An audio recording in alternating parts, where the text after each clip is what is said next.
Il est 20 h. Bonjour à tous et à toutes. Merci de nous rejoindre sur le JTFB Fake News. Voici les titres. 7 ans dans Fort Boyard. L'origine du Yeti. McDonald's fait vomir. La zone 51 déménage. La Terre est plate. Un train volé par les adolescents. Un glacier transformé en piste de ski. La mort d'XXXTentacion. Reportage exclusif de Jean-Luc justifiant la théorie de la Terre plate. Bonjour et bienvenue dans cette émission 92 Platistes. Nous retrouvons aujourd'hui notre invitée inédite, Stéphanie Hubert, qui elle est platiste et extrémiste. Donc merci de m'accueillir ici, c'est très agréable.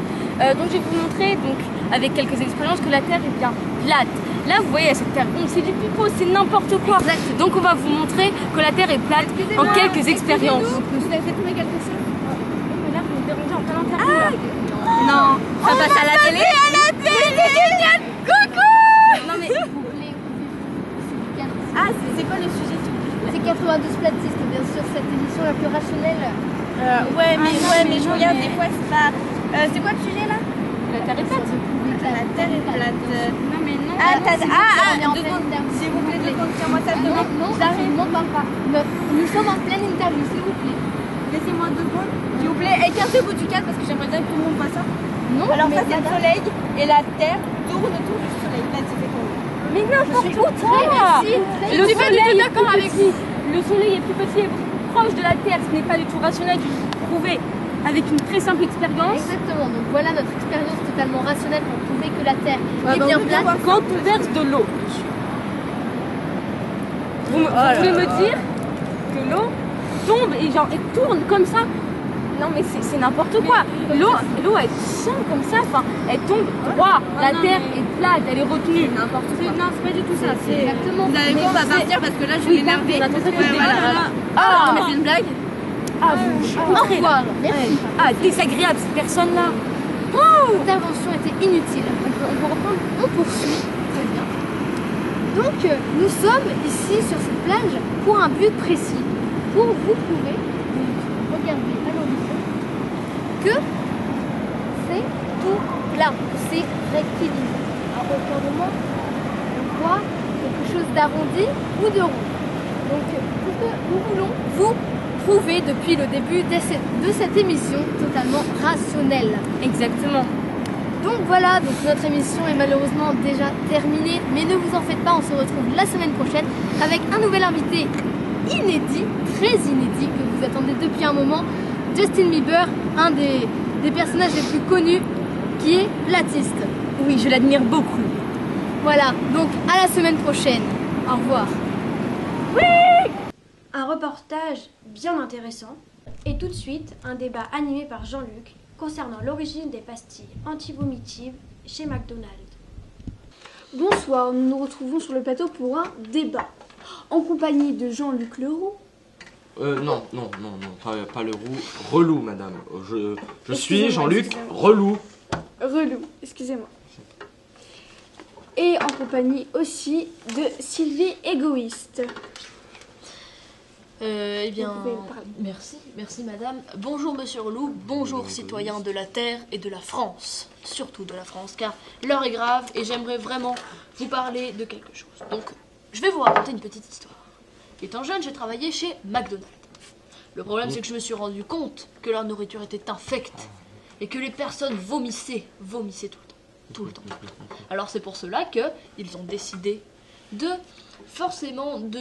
mettre un antibiotique appelé sous le nom de pastille anti-vomitive. Monsieur Relou, s'il vous plaît. Oui. Est-ce que vous pouvez ranger votre téléphone parce que j'aimerais parler de quelque chose de grave. Je ne m'excuserai pas. Eh ben vous excuserez pas, c'est pas mon problème. Donc, je reprends. Je disais, le pastille anti-vomitive est glissé dans le pain pour les hamburgers. Car le produit phare de chez McDonald's est le hamburger. Sous toutes sortes. Eh bien alors, cet hamburger, madame, égoïste, il est de couleur, de forme, excusez-moi, ronde. Oui, je vois ce que c'est un rond, rond, monsieur Relou. Quelle forme étrange. Non, pas du tout. Dans le système solaire, les planètes sont toutes... Non, alors arrêtez avec vos dessins stupides. Vous faites des dessins stupides qui ne servent à rien. Car cette théorie est fausse. Le rond. Vous êtes vraiment sans cervelle, c'est dingue. Vous n'avez aucune théorie et vous êtes complètement fou. Vous êtes fou. Je suis scientifique. Non, ce n'est pas du tout ça, être scientifique. Faire des dessins sur une feuille, ce n'est pas être scientifique. Nenni. Oui. Je suis scientifique. J'ai mené de longues et de nombreuses études. Et j'en suis venu à la conclusion que cette substance présente dans votre dite pastille est présente uniquement sur la planète MARS. Mars. Oui, alors excusez-moi la planète Mars, mais il n'y a aucun lien avec ces pastilles anti-vomitives. Il n'y a aucun lien. Eh bien si, justement. Non, il n'y a pas de lien. Les extraterrestres n'existent pas. Ils n'existent pas. Tout est faux. Tout est Cette faux. substance vient de Mars et elle est acheminée par les Martiens dans le seul but de nous manipuler. L'heure est grave. L'heure est grave. Permettez-moi de vous couper. Par quoi vous dites des pastilles anti-movitives? Alors, les pastilles anti-vomitives, c'est qu'est-ce que vous faites avec ce ballon de la Terre? Est-ce qu'il y a la place sur la Terre? Madame, intervenez, Vous voyez là, nous j'aimerais avons la parler. Terre. Et il n'y a pas la place pour J'ai posé fabriquer une question, des monsieur pastilles. Relou. J'ai posé une Elle a question. posé une question intéressante. Je disais, madame, les pastilles anti-vomitives sont constituées de poudre. C'est De un la poudre de antibiotique. perlimpinpin, moi je vous dis. Donc, je disais, sont constituées de poudre pour que les gens ne vomissent pas. Parce que forcément, leur nourriture, j'espère que vous en avez déjà mangé. Bien sûr que oui. Voilà. Est-ce qu'elle est bonne, la nourriture? Pas trop, non? Voilà. Mais La oui. nourriture est Mais bonne, oui, mais c'est plus clair. forcément. Mais c'est Laissez-moi plus clair. parler. Taisez-vous. C'est dingue. Taisez-vous, je viens de mener. Je viens de réaliser le calcul. Le gouvernement vous l'a caché et ils le savent depuis le début. Mais qu'est-ce que le gouvernement Ils a le à faire avec savent. ça, monsieur? Ils l'ont vu. Calmez-vous, monsieur. Ils l'ont vu.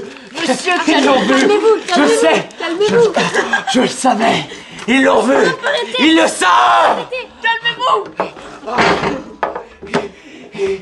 On arrête, coupez. Ils Bon, on prennent arrête. le contrôle. Il est complètement dingue. Un débat très intéressant. Reportage exclusif de Jean-Luc justifiant la théorie de la Terre plate. Bonsoir, je suis le physicien Albert Pachstein. Et le physicien Hugo qui ne sait rien. À la caméra, nous avons, Mathéo Sanflo. et aujourd'hui nous sommes trois terres platistes, et nous allons vous présenter pourquoi la Terre n'est pas Monde, Mais- plate. comme ceci. Nous avons un ballon de foot en mousse. Et une carte de la Terre plate. D'abord, tout simplement, je vais prendre le ballon en mousse, comme ceci. Si les personnes seront juste ici, Donc à la surface du globe. à la surface du globe, elles ne tomberont pas, elles sont là. Par contre, si ils seront dans cette zone, ils glisseront, et même pire, dans cette zone, Ils tomberont. tomberont. Dans une sorte de ténèbres. Bien sûr. Après, on ne sait pas encore où est-ce qu'ils tombent exactement. Maintenant, est-ce que vous pouvez vous reculer, monsieur caméraman? Merci. Donc, nous allons je vais faire une faire- petite expérience. Donc je vais faire aplatir le terrain. Et donc nous allons poser le ballon. Si le ballon roule, cela veut dire que la Terre est ronde. est ronde et que du coup le ballon avancerait vers vous. Or, comme nous pensions, grands physiciens que nous sommes, nous pensons que la Terre est donc plate et que du coup le ballon ne roulerait pas et ne bougerait pas. Il ne bougerait pas, forcément. Attention, 3, 2, 1. Zéro trucage, le ballon est posé. Vous pouvez vous avancer si vous voulez. On On voit qu'il n'y a pas de cale, il n'y a pas de cale dessous, rien du tout, ni en dessous ne peut, on va dire, obstruer le bloquer. chemin du ballon. La Terre est Et donc donc plate. plate. Hugo va maintenant vous présenter un planisphère. Donc ce planisphère, comme vous pouvez le voir ici, est donc une représentation de la Terre. Donc elle formerait un continent et de l'eau. Donc ça tout le monde le sait. Mais ce glacier-là bloquerait en quelque sorte l'eau de tomber de la Terre. Et donc ce glacier, à cause du réchauffement climatique, serait en train de fondre et causerait la chute de toute l'eau du continent. Donc nous allons ensuite vous montrer la mer et donc ce fameux Ici, glacier. Par ici, caméraman, s'il vous plaît. Merci. Comme vous pouvez le voir, derrière vous, nous avons la mer avec des vagues. Comme vous pouvez le constater, ces vagues arrivent vers nous. Qui veut dire que selon notre imagination, et nous allons le démontrer prochainement dans un magazine, que l'eau viendrait rebondir Sur ces glaciers sur l'Antarctique, et sur formerait, tout l'Antarctique, des vagues plus ou moins grosses. et en revenant, comme vous dites, en revenant, formerait des vagues comme ceci. Vous pouvez nous suivre sur nos réseaux sociaux ainsi que sur notre chaîne YouTube et dans différents magazines. C'était le physicien Albert Pachstein. Et le physicien Hugo qui ne sait rien. À la caméra, nous avions Mathéo Sanflo. Un reportage très instructif Tout de suite, un débat animé par Jean-Luc concernant l'origine du Yéti.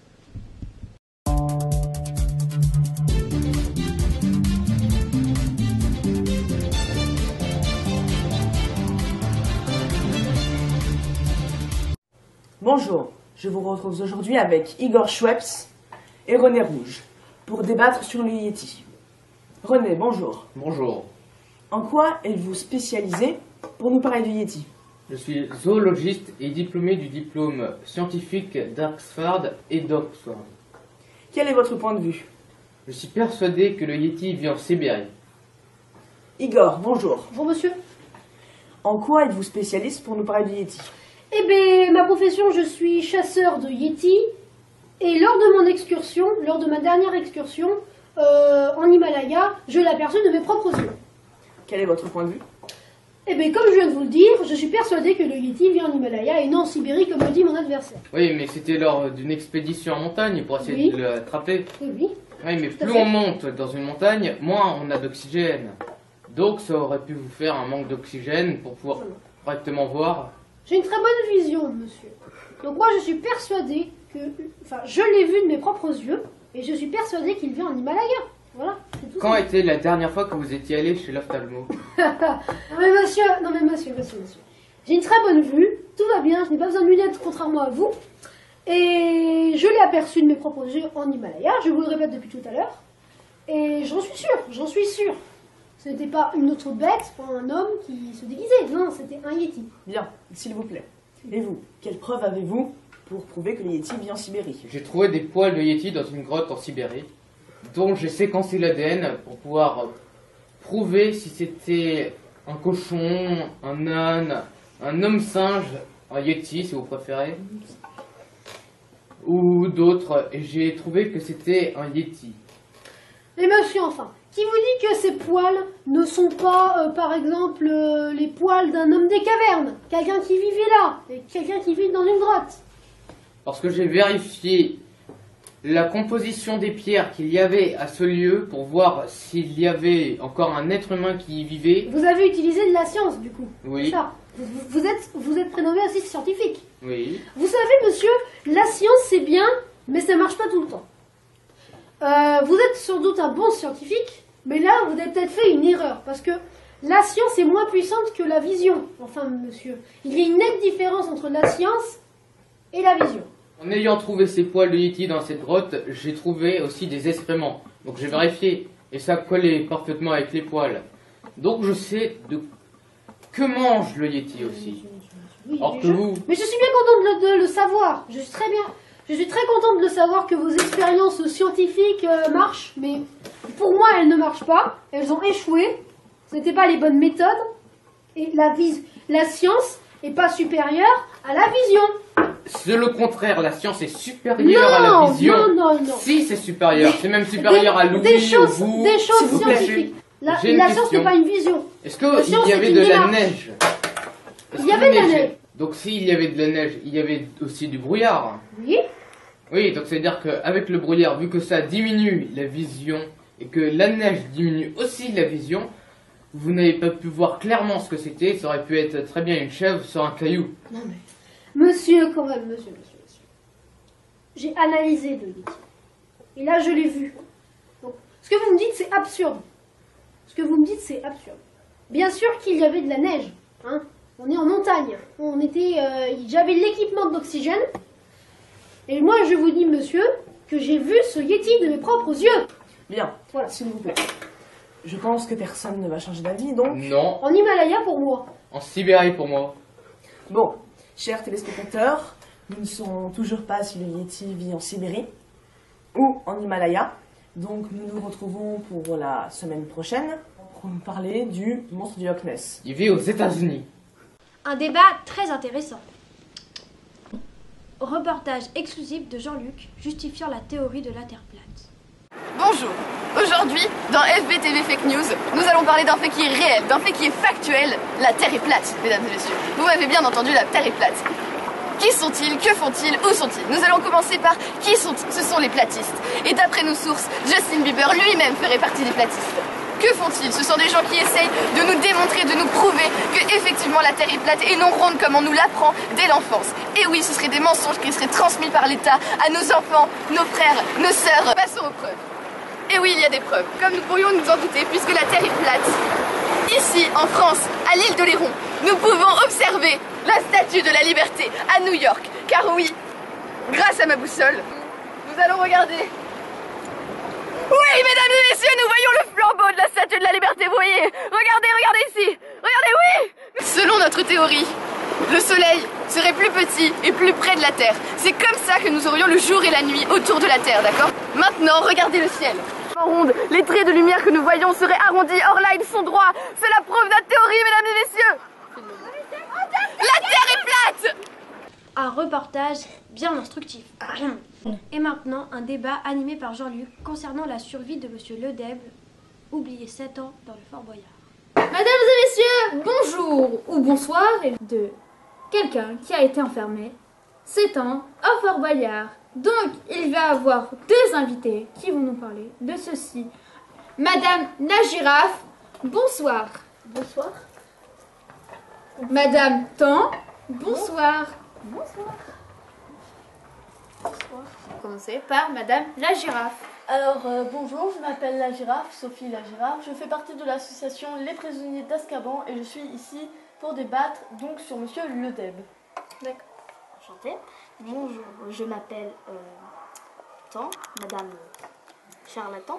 Je suis ici aussi pour débattre, mais moi je pense qu'il est resté, bien sûr, 5 ou 7 ans, je ne me souviens plus, dans ce fort. Alors, moi je tiens à dire qu'il est resté un peu moins longtemps dans ce fort, car j'ai lu une étude comme quoi s'il mangeait des rats, comme vous l'aviez dit avant le tournage, sûrement, on pouvait tomber malade, ou même en mourir si on en mangeait trop. Alors, je suis trop d'accord avec vous parce qu'il n'en a pas forcément mangé beaucoup, parce que oui, il est malade, mais pas atteint d'une grave maladie. Mais j'aimerais revenir sur mon étude d'avant. Je pense qu'il n'a même pas du tout mangé de rats, parce que ils ont transporté, justement pour pas qu'il n'y ait de soucis trop de sanitaire, ils ont transporté des rats à bord d'un bateau et les ont relâchés dans le fort. Ils ont relâché des rats dans le fort. Oui, je tiens cette information de mon ami Jean-Michel Leclerc, qui travaille donc là-bas. J'ai fait un reportage sur le fort, et effectivement il y a des rats là-bas, mais il n'y en a pas autant que vous pensez. Oui, mais les chats les ont mangés. Ils ont transporté des chats. Les pauvres chats sur le fort, comment ils font pour manger et pour boire? Parce que oui, les rats, ça peut les aider à manger, mais eux aussi peuvent tomber malades alors. Oh, je pense qu'ils sont immunisés ou quelque chose dans le genre. Mais Jean-Michel Leclerc les nourrit bien sûr avec de l'eau, des croquettes, tout ça. Oui, bien sûr. Je pense que les chats ne vont pas être vivants très longtemps étant donné qu'il y a des tigres au fort. Il aurait très bien pu se nourrir de rats et de racines, faire un repas tous les jours. Donc Jean-Michel Leclerc, à chaque tournage, et il mettait des gants parce que au contact de la peau, ça pouvait transmettre des maladies. Si je vous écoute, en gros, donc Monsieur Ledeb serait déjà mort à cause des rats et des plantes. Mais écoutez-moi, il est malade. Bah justement, il est malade, donc il n'a pas encore eu le temps de mourir. Il a été hospitalisé à temps. Il a aussi mangé des insectes, là vous pouvez rien dire dessus. Les insectes... Ah si, je peux dire quelque chose, il était végétarien, donc il ne mange pas d'insectes. Comment vous le savez? Vous le connaissez même pas. Mais elle me l'a dit de sa propre bouche, n'est-ce pas que vous me l'aviez dit? Exactement. Elle me l'avait dit. Moi je le connais bien sûr, et il n'est pas du tout végétarien. Oh, il n'est pas végétarien. Vous vous foutez un peu de moi? Non. Il est végétarien. Non. Elle me l'a dit. Elle le connaît mieux que personne. N'est-ce pas? Exactement, oui. D'accord. Je peux savoir d'où vous le connaissez en plus? Bah, j'ai fait un reportage il y a longtemps au fort. J'aimerais bien savoir où il est. Je le chercherai sur le net, hein, parce que d'accord, je ne crois pas trop. Là, je dis qu'il est resté un peu moins longtemps, sinon il serait mort. Non. Vous parlez de rats qui donnent des maladies avec tout ça. Bah normal, un rat, ça contient plein de bactéries. Même pendant 1 ou 2 ans, il serait déjà mort si on vous écoute. Et les rats, je vous ai dit qu'ils s'étaient fait manger par les chats. Vous m'écoutez un peu? Vous avez quoi dans la cervelle? Des pois chiches? Vous connaissez pas les épreuves de Fort Boyard. Il n'y a pas de chat dans ce fort. Ils mettent les rats avant le tournage et puis ils les enlèvent après qu'ils aient fait l'épreuve. Mais ils peuvent pas enlever tous les rats s'il y en a qui s'enfuient. Mais je vous dis que si, Jean-Michel me l'a dit. Je connais pas Jean-Michel. Bah moi je le connais, alors je le crois. Taisez-vous.